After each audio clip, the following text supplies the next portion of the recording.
Worst WWE match from every year from 1985 to 2024. Let's watch. The worst match of each WWE year from 1985 to 2024. Firstly, the criteria. We'll be looking at matches from different eras and judging them by the standards for that era. We'll focus on high-profile matches, that is those that took place at major events and or involved top stars. Anyway, let's get into 1985. Classy Freddie Blassie vs Captain Lou Albano Steel Cage match. In 1985, the WWF's Manager of the Year contest turned into everything wrestling fans expect from an award contest, a springboard for a beatdown and subsequent match. This was no different as heel manager Classy Freddie Blassie bludgeoned babyface manager Captain Lou Albano with his trademark cane after Lou won the trophy. This led to not one but two matches at the Nassau Coliseum. Billed as the Fossil Jostle, this less than epic series culminated in a steel cage match on 20th September 1985. Blassie was 67 while Lou was 52. The cage match was an embarrassing affair and the WWE had no business subjecting the fans to this or asking either wrestler to compete. 1986, Uncle Elmer vs Adrian Adonis, WrestleMania 2.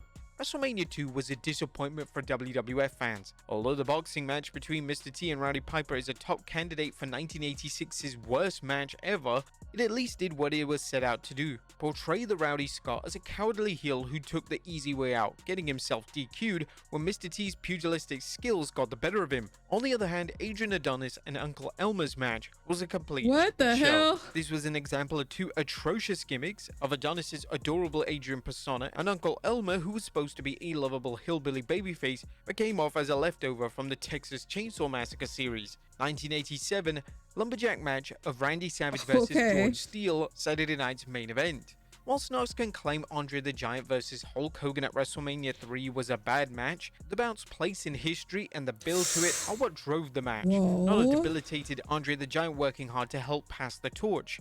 No, a much worse match was Randy Savage's lumberjack match against George the Animal Steele during the second May edition of Saturday night's main event.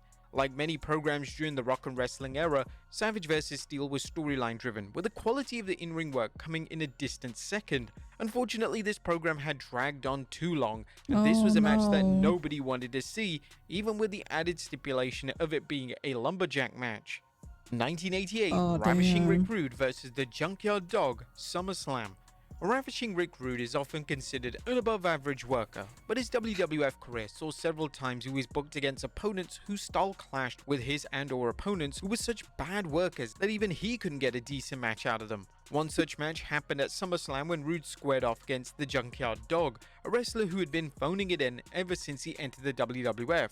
Although, to be fair, even the best of workers dulled it down in the WWF as Vince McMahon usually wanted short matches based off spectacle and strong storylines. The match ended when the Dog pulled down Rude's tights, revealing another set of tights, these with Jake Roberts' wife Cheryl's face painted on him.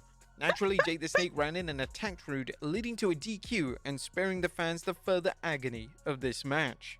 1989, Andre the Giant vs Jake Roberts, WrestleMania 5. In 1989, Andre the Giant was still considered the eighth wonder of the world, a wrestler whose size alone made him nearly unstoppable. However, the WWF seemed to devise a clear way to get around Andre's invincibility, revealing that the big man was deathly afraid of snakes.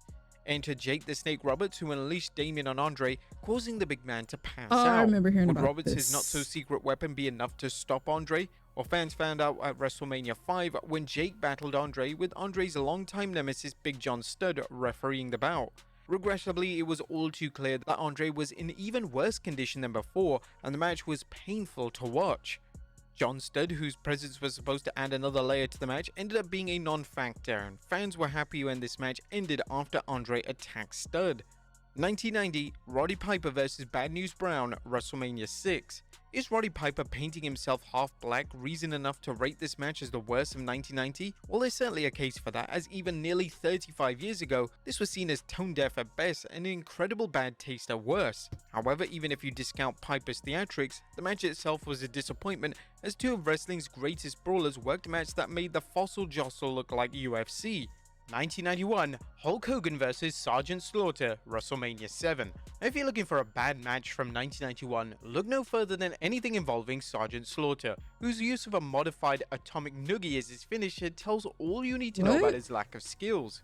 nothing is as agonizing as his 20+ minute match against Hulk Hogan at Mania. 1992, Beverly Brothers vs. the Bushwhackers Royal Rumble. While WrestleMania 8's Hulk Hogan vs. Sid Justice match was a hot mess, including a bungled finish where Papa Shango missed his mark to run in and attack Hogan, nothing could match the sheer awfulness of the Beverly Brothers vs. the Bushwhackers.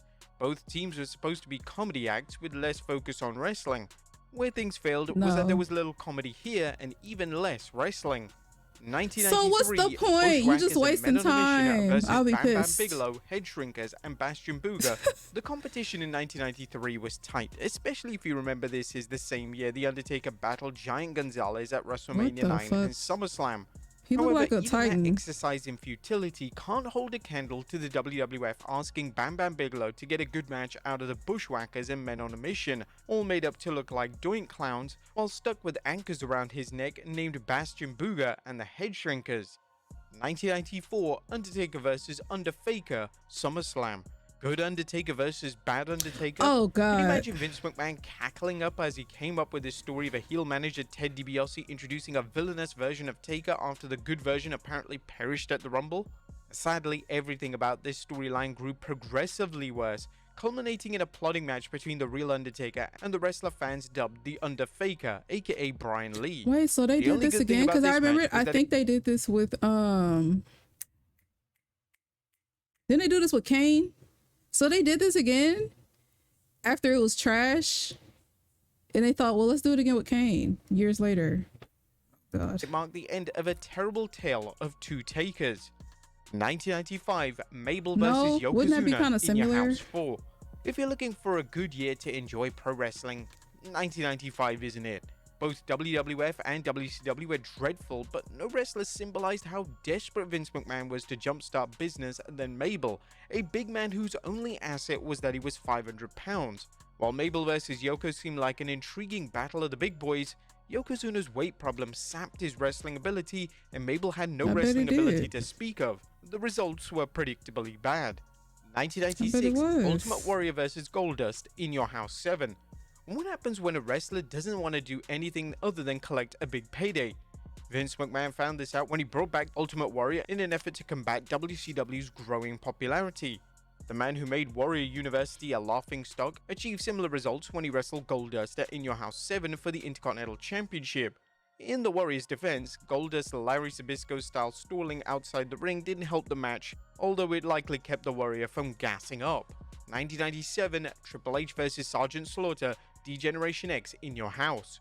While treating a top star like a piece of yesterday's garbage qualifies for Scumbag of the Year, we aren't considering Survivor Series' Shawn Michaels vs. Bret Hart Montreal debacle.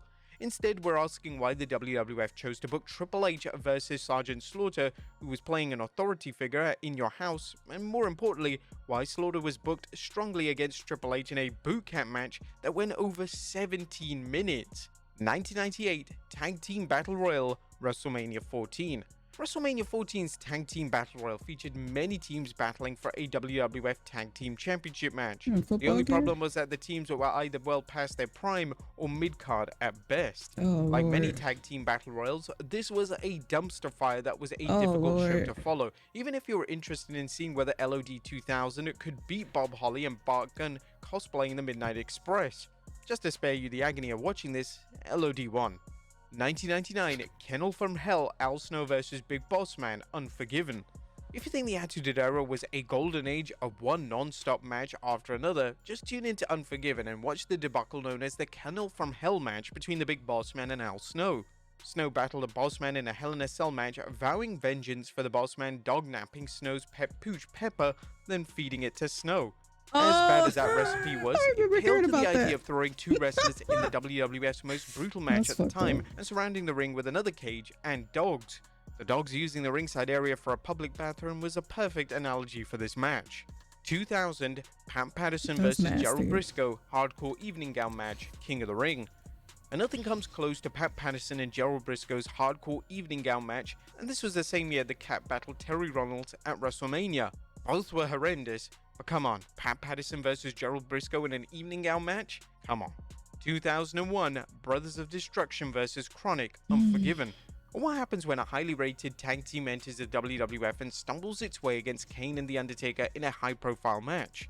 If you're Brian Clark and Brian Adams of Chronic, you're told you have to go to the WWF's developmental territory, but Chronic refused, and that was the end of Chronic in the WWF.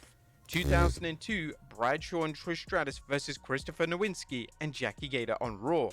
2002 was the beginning of a noticeable decline in the quality of female wrestlers competing in the WWE, as the company quickly rushed women into the ring who were improperly trained. While Jackie Gator's tag team match with Christopher Nowinski remains one of the worst bouts in company history, Gator deserves a little blame as she should have never been thrown into a match with her level of training. 2003, Undertaker vs. Big Show and A-Train, WrestleMania 19. The Undertaker's WrestleMania streak has featured some epic bouts, but 2003's handicap match was one of the most randomly thrown together bouts ever. The novelty of Taker facing two wrestlers just didn't pay off, resulting in a boring and meaningless match. 2004, Undertaker vs. Dudley's Concrete Crip match, SummerSlam 2004. Speaking of handicap matches and the Dead Man, SummerSlam's match between The Undertaker vs. the Dudleys revolved around a gimmick that seemed to ensure the Dudleys' victory. The Phenom's manager Paul Bearer was trapped in a chamber that slowly filled up with concrete, with the Dudley Boys manager Paul Heyman managing a control that poured more concrete in it. If Taker let Devon and Bubba Ray win, Paul Bearer would be spared. Incredibly, The Undertaker won and drove off Heyman. However, rather than saving Paul Bearer, he pulled a switch, apparently burying Bearer in concrete. Yep, a good WWE match always needs a quick death in them. 2005, Akibona vs. Big Show, WrestleMania 21. A common theme in bad matches is ridiculous stipulations. A WrestleMania 21 sumo match between sumo star Akibona and the Big Show is just another example. Was the WWE hoping to draw sumo fans to the company by hosting this match? If so, it didn't pay off, and the work sumo match was a snooze fest that wasted everyone's time. 2006, The Undertaker vs. Big Show, Punjabi prison match, Great American Bash. The WWE's decision to book the Great Khali vs. The Undertaker in a Punjabi prison match offered hope that it could hide Khali's many faults in the ring. While no one was sure what the match was, it became irrelevant when the WWE had to replace Khali with the Big Show after Khali was not medically cleared. This was false hope though, as the match's rules proved confusing, and it ended up in a cheap finish where the Big Show accidentally eliminated Taker from the cage. At 2007, the Great Khali vs. Batista, SummerSlam. And just how bad a wrestler was the Great Khali. Not only did he stumble around the ring, Shawn Michaels once had to tell him which way to stand so he was facing the camera during a Royal Rumble match. Not surprisingly, Khali couldn't be counted on to stink up the joint whenever he wrestled, and SummerSlam was another example of Vince McMahon's obsession with pushing big men despite any big talent. 2008, Big Show vs. Great Khali, Backlash.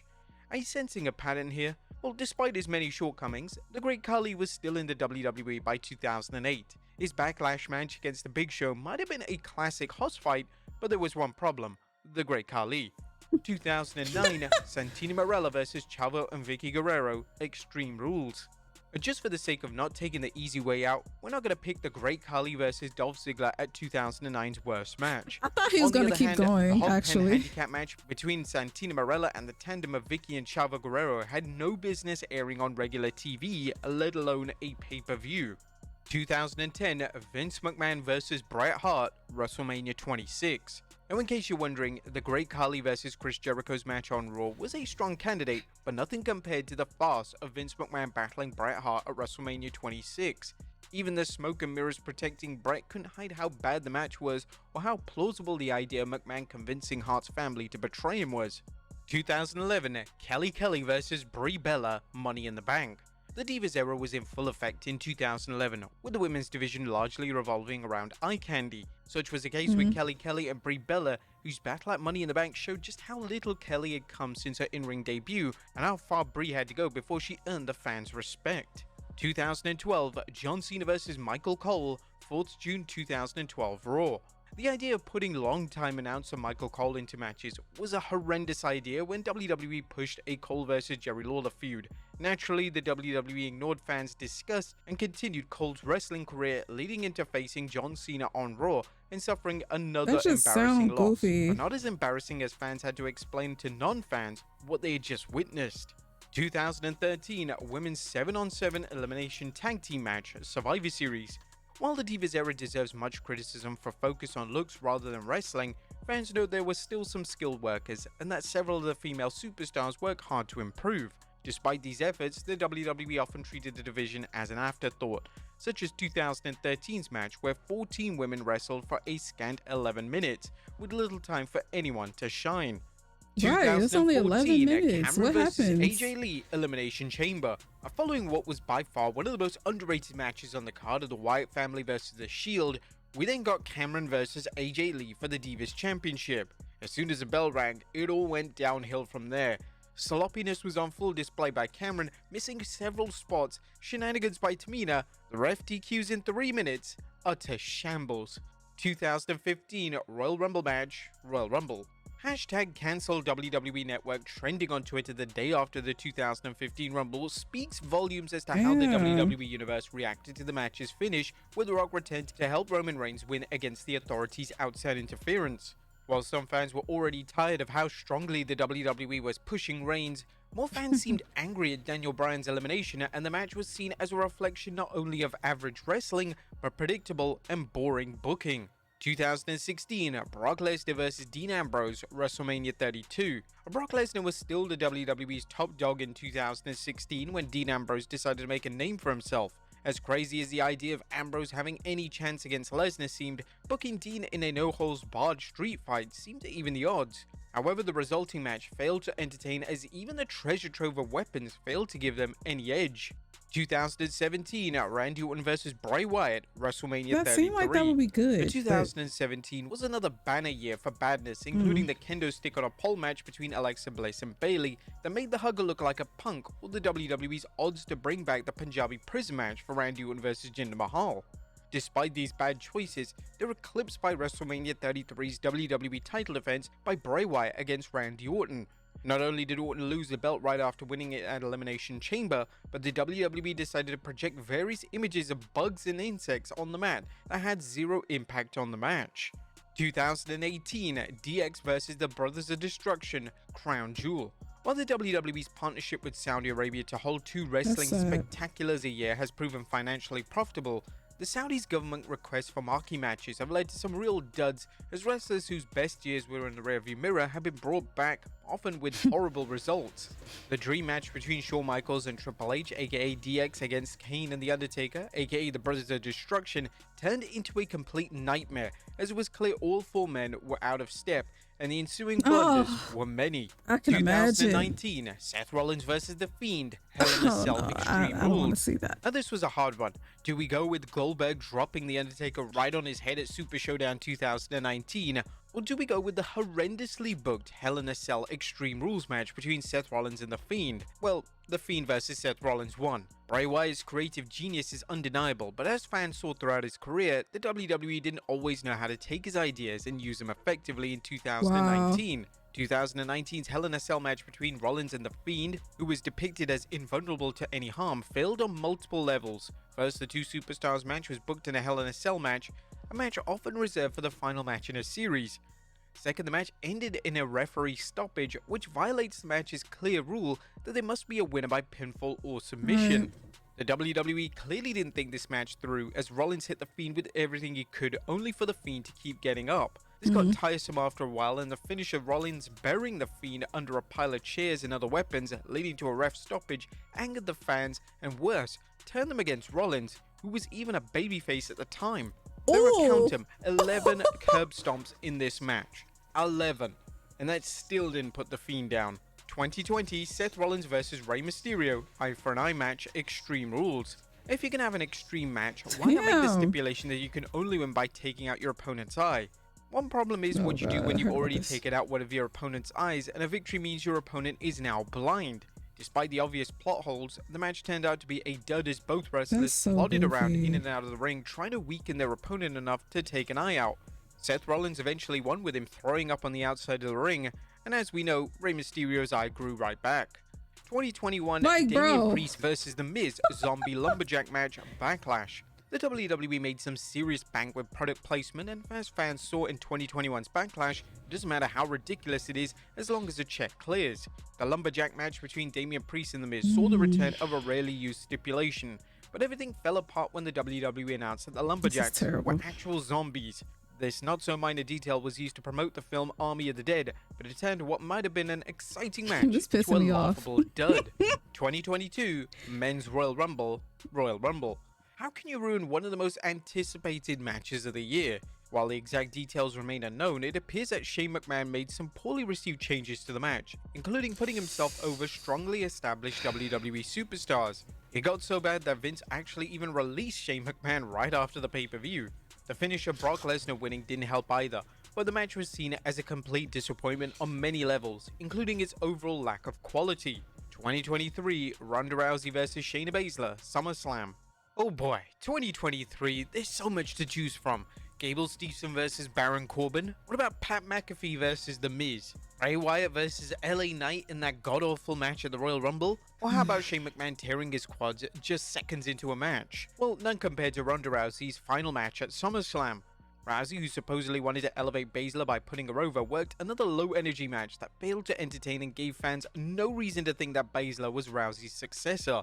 In 2024, Hayden Carter and Katana Chance vs Candice LeRae and Indy Hartwell on Raw. As disappointing as Jey Uso vs Jimmy Uso's WrestleMania 40 bout was, it wasn't that bad. On the other hand, Maxine Dupree routinely works awful matches regardless of her opponents.